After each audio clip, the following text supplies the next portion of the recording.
हमारे साथ पहली बार खास बातचीत में ओम प्रकाश धनखड़ के बेटे जो कृषि मंत्री रह चुके हैं, प्रदेश अध्यक्ष भी रह चुके हैं विभिन्न पदों पे, उनके बेटे आदित्य चौधरी मेरे साथ खास बातचीत में मौजूद हैं। अब बादली की बता दीजिए, अक्सर चर्चा बनी रहती है, अक्सर सुनते रहते हैं कि बादली में कहीं ना कहीं हल्का प्रभाव है, बादली में बीजेपी का थोड़ा जोर कम है। तो गाय बगाई दूध हम भी सुन लेते हैं, घूमते फिरते लोगों से चर्चा हो जाती है। बहुत बढ़िया माहौल है और यहाँ बादली नहीं, मैं तो कहूँगा पूरे देश भर में मोदी जी के प्रति एक तरफा माहौल चला हुआ है। जिस प्रकार से मोदी जी का नारा है अब की बार 400 पार, उस उत्साह से सारे कार्यकर्ता लगे भी हुए हैं और बहुत भव्य माहौल रोहतक लोकसभा में भी और बादली विधानसभा में भी बिल्कुल ही बदलाव का माहौल है और बहुत एक तरफा चलने लगे सारे कार्यकर्ताओं में उत्साह और लोग बढ़ चढ़ कर वोट दे रहे हैं। विपक्ष के पास आज के दिन में कोई प्रधानमंत्री लायक कोई कैंडिडेट भी नहीं है, कोई उतना लीडर भी नहीं है जो हमारे मोदी जी के साथ टक्कर दे सके।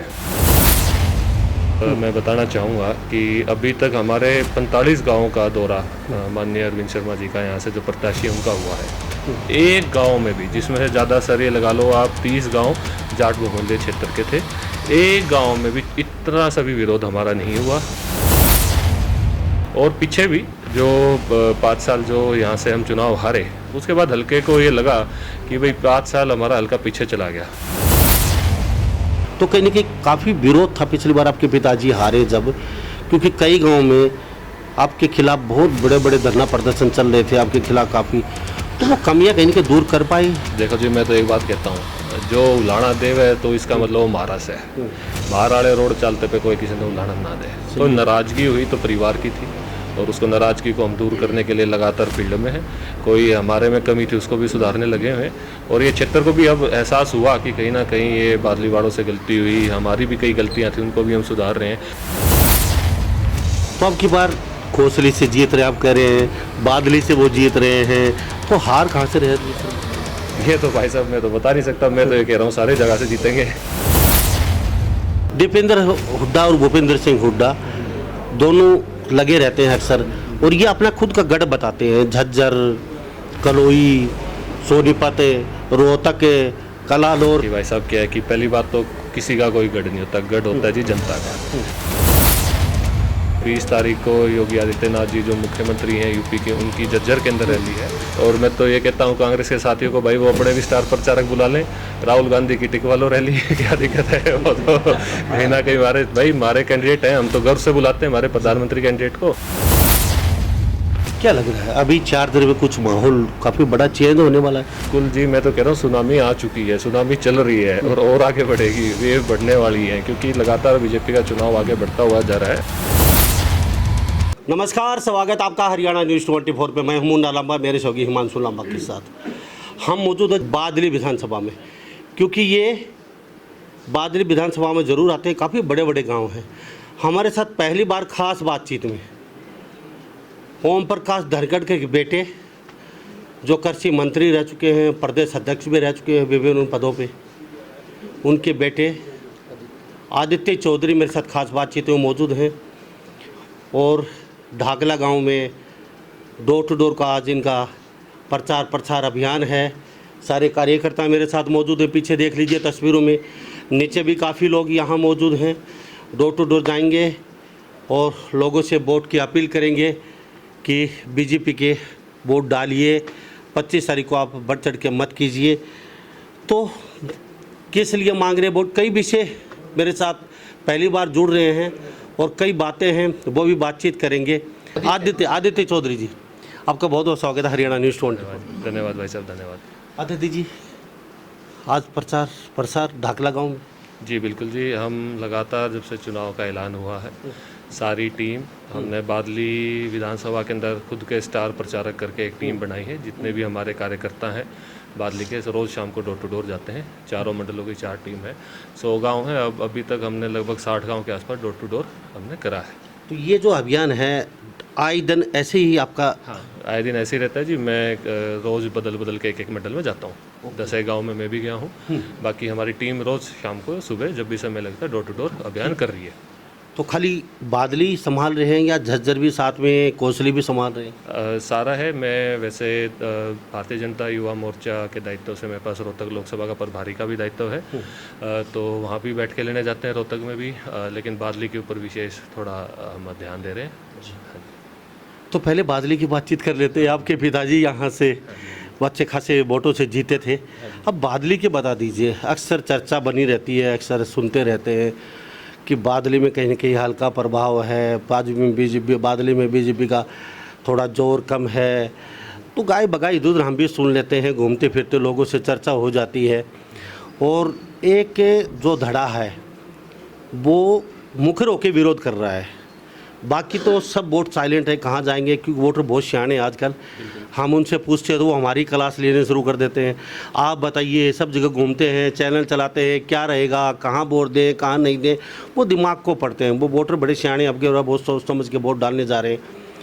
तो क्या लगता है, बादली विधानसभा क्षेत्र की जानना चाहेंगे आपसे, क्योंकि काफ़ी बड़ा क्षेत्र है और शायद ही इसके बाद या तो आप यहाँ से चुनाव लड़ने वाले या आपके पिताजी चुनाव लड़ने वाले, एक तो आपका कैंडिडेट यहाँ से ज़रूर होना है। देखिए जी, मेरे पिताजी चुनाव लड़ेंगे, मैं तो छोटा सा कार्यकर्ता हूँ और आज अपने गांव में हूँ, गांव का बेटा हूँ और बहुत बढ़िया माहौल है। और यहाँ बादली नहीं, मैं तो कहूँगा पूरे देश भर में मोदी जी के प्रति एक तरफा माहौल चला हुआ है। जिस प्रकार से मोदी जी का नारा है आपकी बार 400 पार, उस उत्साह से सारे कार्यकर्ता लगे भी हुए हैं और बहुत भव्य माहौल रोहतक लोकसभा में भी और बादली विधानसभा में भी बिल्कुल ही बदलाव का माहौल है और बहुत एक तरफा चलने लगे सारे कार्यकर्ताओं में उत्साह और लोग बढ़ चढ़कर वोट दे रहे हैं मोदी जी को, क्योंकि विपक्ष के पास आज के दिन में कोई प्रधानमंत्री लायक कोई कैंडिडेट भी नहीं है, कोई उतना लीडर भी नहीं है जो हमारे मोदी जी के साथ टक्कर दे सके। ठीक है, लेकिन बादली विधानसभा क्षेत्र की बातचीत करें हम, ये जाट बाहुल्य क्षेत्र है और जहाँ तक विरोध की बातचीत करें तो काफ़ी मुखर होकर विरोध कर रहे हैं जाट बाहुल्य क्षेत्र में लोग।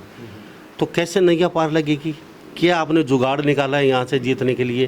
क्योंकि बादली से जीतना आपके लिए भी बहुत ज़रूरी है, आपके पिताजी के लिए जीतना बहुत ज़रूरी है, क्योंकि आप बहुत ही एक सेंसियर लीडर में आते हैं आपके पिताजी, और बीजेपी के बहुत कद्दावर नेता गिने जाते हैं वो। अगर यहाँ से 19-20 रहता है तो कहीं ना कहीं आपको भी डर बना रहेगा, आपकी भी कहीं ना कहीं ज़मीन खिसकने का डर आगे के लिए। देखिए ऐसा है भाई साहब, मैं बताना चाहूँगा कि अभी तक हमारे 45 गाँव का दौरा माननीय अरविंद शर्मा जी का यहाँ से जो प्रत्याशी उनका हुआ है, और जिसमें से 20 गांव में मेरे पिताजी थे चौधरी ओम प्रकाश धनखड़ जी, और लगभग 25 गांव में मैं गया हूं। एक गांव में भी, जिसमें से ज़्यादा सर ये लगा लो आप 30 गांव जाट बहुमूल्य क्षेत्र के थे, एक गांव में भी इतना सा भी विरोध हमारा नहीं हुआ। बड़ा प्यार प्रेम से बड़े शानदार कार्यक्रम हुए हैं, अच्छी चौपाड़ों से कार्यक्रम हुए हैं। और पीछे भी जो 5 साल जो यहाँ से हम चुनाव हारे, उसके बाद हल्के को ये लगा कि भाई 5 साल हमारा हल्का पीछे चला गया। अगर यहाँ से मेरे पिताजी जीतते तो बादली हल्के को कहीं ना कहीं मंत्री पद मिलता, कहीं ना कहीं आगे बढ़ता, और जो 4-5 हज़ार करोड़ जो पिछले 5 साल में हमने दिए थे वो कहीं ना कहीं उसका नुकसान हुआ। और बखूबी ये जनता जानती है कि भाई इससे क्षेत्र पीछे गया है, और इस बार बहुत प्यार प्रेम से सारे लोग लगे हुए हैं। कोई पर्टिकुलर जाति विशेष का भी ऐसा नहीं है कि विरोध में पक्ष में, सारे पक्ष में मोदी जी को सब वोट देना चाहते हैं और बढ़ चढ़ कर आगे बढ़ रहे हैं। अब आप वोट की मांग कर रहे हैं, अपील कर रहे हैं, पिछली बार आप हारे तो कोई ना कोई आपके बहुत बड़े कारण रहे होंगे, जो बड़ी कमियां थी। क्योंकि सत्ता आने के बाद अक्सर सभी नेता, आपकी बात नहीं कर रहा, सभी नेता सत्ता की सनक में बह जाते हैं, आगे पीछे लाल बत्तियों की गाड़ियां, पुलिस, कमांडो, और कहीं न कहीं सब के बीच में घिर जाता है। कुछ अपने चहीते लोग होते हैं, वो हर नेता के होते हैं अपने अपने हर फील्ड में, वो कहीं न कहीं बाहर देखने नहीं देते झाँक के, अब बाहर हो क्या रहा है वो एक दीवार से बना देते हैं। तो कहीं न कहीं काफ़ी विरोध था पिछली बार आपके पिताजी हारे जब, क्योंकि कई गाँव में आपके खिलाफ बहुत बड़े बड़े धरना प्रदर्शन चल रहे थे आपके खिलाफ काफ़ी, तो वो कमियां कहीं ना कहीं दूर कर पाई। तो अब की बार देखो जी, मैं तो एक बात कहता हूँ, जो उलाना देव है तो इसका मतलब वो महाराज है। बाहर वाले रोड चलते पे कोई किसी ने उलाना ना दे, तो नाराज़गी हुई तो परिवार की थी, और उसको नाराज़गी को हम दूर करने के लिए लगातार फील्ड में है। कोई हमारे में कमी थी उसको भी सुधारने लगे हुए, और ये क्षेत्र को भी अब एहसास हुआ कि कहीं ना कहीं ये बादली वालों से गलती हुई, हमारी भी कई गलतियां थी, उनको भी हम सुधार रहे हैं। लेकिन आगे बहुत अच्छा माहौल चल रहा है, और निश्चित तौर से आगे विधानसभा चुनाव में भी बादली से हम बहुत अच्छे मतों से आशीर्वाद लेने का कार्य करेंगे। कोसली की बातचीत करें, पिछली बार 75,000 74,000 कुछ वोटों से 75,000 मान लीजिए लीड लेके निकले थे।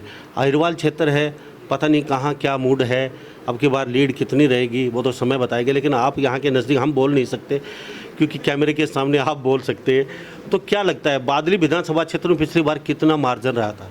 मैं कह रहा हूँ जी वोट इस बार बढ़कर आएंगी और निश्चित तौर से बादली विधानसभा से जीतेंगे और कोसली में जो पिछली बार लीड रही उससे भी ज़्यादा लीड आने की इस बार संभावना है। क्योंकि देखो लोगों ने देख लिया है जिस प्रकार से प्रदेश के 3-4 चरणों के चुनाव हुए, जिस प्रकार से मोदी का माहौल, मोदी जी की वेव कहें कि एक तरफा बढ़ते हुए चली जा रही है। तो उस प्रकार हमारा जो जब इस चरण में चुनाव है तो लोगों ने ठान लिया कि देश के लिए मोदी जी से अच्छा उम्मीदवार कोई नहीं है और in the end of the day लोग जाके मोदी जी को प्रधानमंत्री देने के लिए वोट देंगे। तो अब की बार कोसली से जीत रहे हैं, आप कह रहे हैं बादली से वो जीत रहे हैं, तो हार कहाँ से रह रही है सर? ये तो भाई साहब मैं तो बता नहीं सकता, मैं तो ये कह रहा हूँ सारी जगह से जीतेंगे। लेकिन इतना आसान समझ रहे हैं आप? नहीं, क्योंकि पिता पुत्र ने, हम पिता पुत्र नहीं कहेंगे, दीपेंद्र हुड्डा और भूपेंद्र सिंह हुड्डा दोनों लगे रहते हैं अक्सर और ये अपना खुद का गढ़ बताते हैं। झज्जर, कलोई, सोनीपत, रोहतक, कलानौर, तो यहाँ से आपकी नैया पार लगना इतना आसान कैसे समझ लिया? आप जीत जाएंगे बड़े आराम। मैं बताता हूँ देखिए भाई साहब क्या है कि पहली बात तो किसी का कोई गढ़ नहीं होता, गढ़ होता है जी जनता का। और जनता का गढ़ पिछली बार था, पिछली बार भी जीते थे। पिछली बार कांग्रेस के साथ ही कहते थे चाहे यहाँ मोदी जी आ जाए उनको भी हरा देंगे, लेकिन अरविंद शर्मा जी दूसरी जगह से आके यहाँ आए, 15 दिन में चुनाव लड़ा और हराया।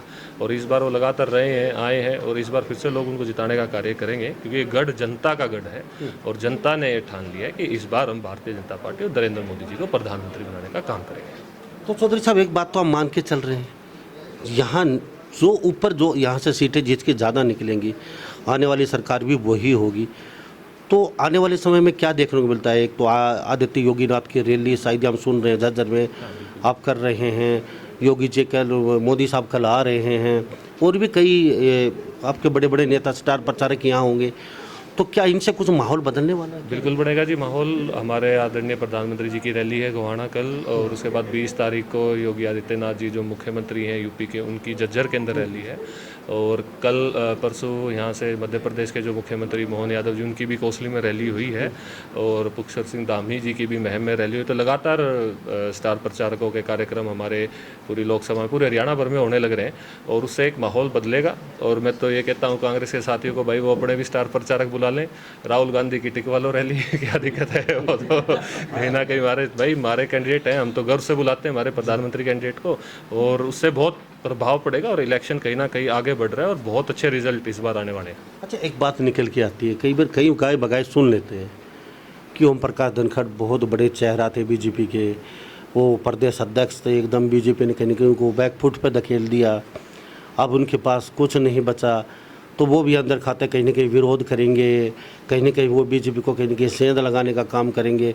तो आप उनके बेटे हैं और अक्सर आप उनका कार्यभार संभालते हैं, तो पिता और बेटे से बाहर कभी जा नहीं सकता, तो आपसे जान लेते हैं। वो तो कभी मिले, कहाँ मिलेंगे पता नहीं क्योंकि कभी बिजी शेड्यूल है, आप मिले हुए, क्या ऐसा कुछ आपको फीलिंग हो रहा है जैसे बीजेपी ने आपके साथ जो पीछे किया, भाई चलो आपको एकदम अचानक आदेश आ जाता है आप पद को छोड़ दीजिए और किसी को बना दिया जाता है, तो इस प्रकरण में कहीं थोड़ा बहुत आहत हुए आप दोनों बाप बेटे कहीं ना कहीं भी? नहीं बिल्कुल जी, बिल्कुल भी नहीं। मैं बताना चाहूँगा कि देखिए पार्टी के अंदर हमारी सबसे बड़ी खूबसूरती ये है कि अलग अलग रोल में पार्टी जो दायित्व देती है हम उसको बढ़ चढ़ कर आगे बढ़ाते हैं। हमने जिला महामंत्री से शुरुआत करके जिला अध्यक्ष, प्रदेश महामंत्री, राष्ट्रीय सचिव जो 20 साल पहले थे, दोबारा से फिर एमएलए भी लड़वाया पार्टी ने, एमपी का चुनाव भी लड़वाया, मंत्री भी बनाया, अध्यक्ष भी बनाया और आज दोबारा से राष्ट्रीय सचिव की जिम्मेवारी के साथ साथ दिल्ली के प्रभारी की जिम्मेवारी है। और मैनिस्टो कम्युनिटी के भी 27 सदस्यों की टीम में सदस्य थे, 2-3 प्रदेशों में से सिर्फ एक चौधरी ओम प्रकाश धनखड़ जी थे। तो ऐसा कुछ भी नाराज़गी वाली बात नहीं है, हम पूरे मन तन धन से लगे हुए हैं और हम तो पार्टी के कार्यकर्ता हैं, पूरे मन से पार्टी के साथ हैं। रोल बदलते रहते हैं, जो रोल जो जिम्मेवारी पार्टी देगी उसको बढ़ चढ़ कर आगे बढ़ाने का काम करेंगे। क्या लग रहा है अभी 4 दिन में कुछ माहौल काफ़ी बड़ा चेंज होने वाला है? अब लोग अटकलें लगा रहे हैं, अभी बहुत कुछ बाकी है बदलना, 4 दिन में सुनामी आ जाएगी, तो इस सुनामी 4 दिन में कुछ कहाँ से आ जाएगी? बीजेपी की लहर चारों तरफ डंका बजने वाला है। बिल्कुल जी, मैं तो कह रहा हूँ सुनामी आ चुकी है, सुनामी चल रही है और आगे बढ़ेगी, वेव बढ़ने वाली है क्योंकि लगातार बीजेपी का चुनाव आगे बढ़ता हुआ जा रहा है। और जिस प्रकार अभी जैसे और चरणों में चुनाव थे, हमारे केंद्रीय जितने भी नेतागण थे वो उधर व्यस्त थे, अब धीरे धीरे हरियाणा में आ रहे हैं, उससे और माहौल बढ़ने का काम होगा। और एक तरफा निश्चित तौर पर मैं कह सकता हूँ 10 की 10 सीट भारतीय जनता पार्टी के फेवर में आने वाली है। चौधरी साहब एक बात और जानना चाहूँगा मैं आपसे, अभी सारे हरियाणा के नेता पूरे भारत के देख रहे हैं। कड़कती अब लू है, 45 के पार पा रहा है फिलहाल, आज 46 है मेरे ख्याल से। तो इतनी लूओं के अंदर कोई नेता कभी ऐसी से बाहर निकलता नहीं है। अब चुनाव का समय है और ऐसे लू में तो तौबा तौबा, कोई नेता कभी सोच ही नहीं सकता मैं इतनी कड़कती धूप में घूमूंगा कहीं। अब वोट का समय है, वोट के लिए वो दर दर हर दरवाजे पे जा रहे हैं, जिसमें आप भी शामिल हैं। जो ही वोट ख़त्म उसके बाद अपना काम बनता और फिर भाड़ में जाए जनता। यानी कि 5 साल नज़र नहीं आते, चाहे वो कांग्रेस हो, चाहे चौटाला पार्टी हो, चाहे बीजेपी पार्टी हो। कहीं ना कहीं जनता को एक सवाल होता है, आप 5 साल कहाँ थे। वो कांग्रेस पे भी लागू है, वो दीपेंद्र जी घूम रहे हैं, वो भी 5 साल कहाँ थे, हम उनसे भी जानना चाहेंगे, जनता भी जानना चाहिए। कई जगह उनका भी विरोध हो रहा है, भाई आप कहाँ थे 5 साल, आप भी तो राज्यसभा सांसद थे, आप कब आए, आपने ग्रांट कब दी, वो आपसे पूछ रहे, वो सवाल उनसे भी पूछ रहे हैं लोग। तो ये मैं आपसे भी जानना चाहूँगा, अब आपके पिताजी थे, बहुत बड़ी पावर थी आपके पास भी, तो उस समय आपको भी सनक थी कहीं ना कहीं सत्ता की, कि आपके पास भी पावर थी, तो पावर में सनक तो सबको होती है। और कुर्सी जब किसके पास इतनी बड़ी मिल जाती है तो देखो पावर में तो आदमी थोड़ा सा दिमाग खिसी की जाता है। तो ये 5 साल बाद क्यों नहीं आ पाते नेता, क्या समस्या आ जाती उन लोगों को? ये नालियाँ, ये गली, ये लाइटें, ये लोग, ये नीचे जो सब ये गली कोपचे सब यही होते हैं, लेकिन 5 साल बाद ही दिखाई क्यों देते हैं उन लोगों को? अब अगर आप 800 के आसपास गांव, अगर 5 साल में चलो 800 नहीं कर पाते, 300 गांव में तो जा सकते हो, गाहे बगाहे।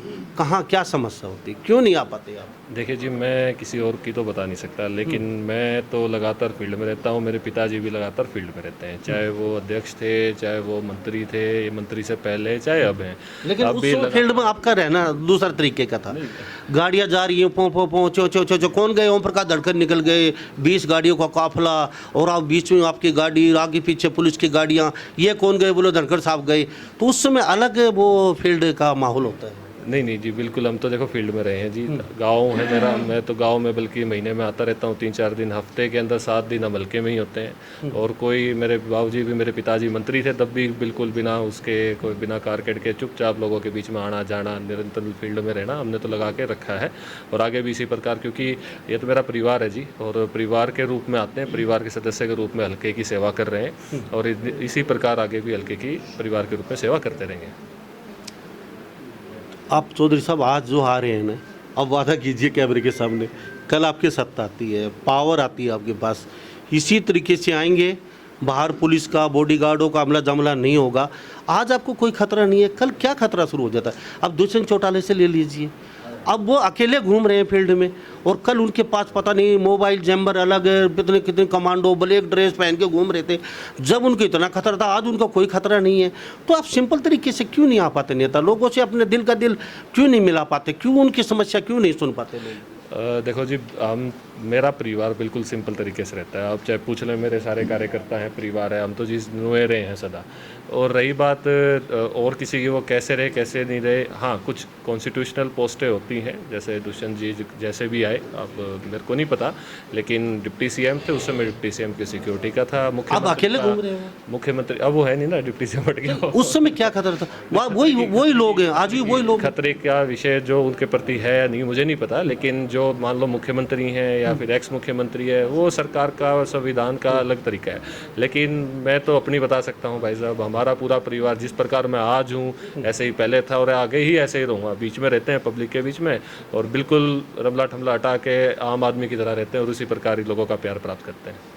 क्या समस्या है लोगों की? अब जा रहे फील्ड भी आप, तो अब 5 साल तो आप मंत्री रहे नहीं, अब समस्या भी सुन रहे होंगे आप, कि वोट मांग रहे तो लोग समस्या भी बता रहे होंगे, और ख़ुद भी अपनी आंखों से देख रहे होंगे, यहाँ पानी नहीं आ रहा, यहाँ लाइट नहीं आ रही, यहाँ अस्पताल नहीं है, यहाँ बैंक की समस्या है, यहाँ सड़क नहीं बन रही है, ये अधिकारी दुखी कर रहा है। तो सारी समस्याएं भी नोट कर रहे होंगे सर? छोटी मोटी कोई विषय आता है तो उसको मौके पे समाधान करने का हम पूरा प्रयास रखते हैं। कोई बड़ा, कोई गांव स्तर पे, कोई एक आधे गांव का कोई विषय होगा तो उसको पक्का ध्यान में डालते हैं, लेकिन कोई ऐसा विषय नहीं है कि जो ज़्यादा बड़ा विषय, हर एक का अलग अलग छोटा छोटा तो आता ही रहता है। कई बार कोई पानी का है, कोई बिजली का है, तो अदरवाइज़ कोई ऐसा कोई बड़ा मुद्दा और कोई ऐसा बड़ा विषय नहीं है। देखो, लोगों ने ठान लिया कि वो देश हित में और मोदी प्रेम में वोट देना चाहते हैं, क्योंकि मोदी जी ने जो कार्य करे 5 साल में, पिछले 10 साल में, उन्होंने देश को आगे बढ़ाने का काम करा है।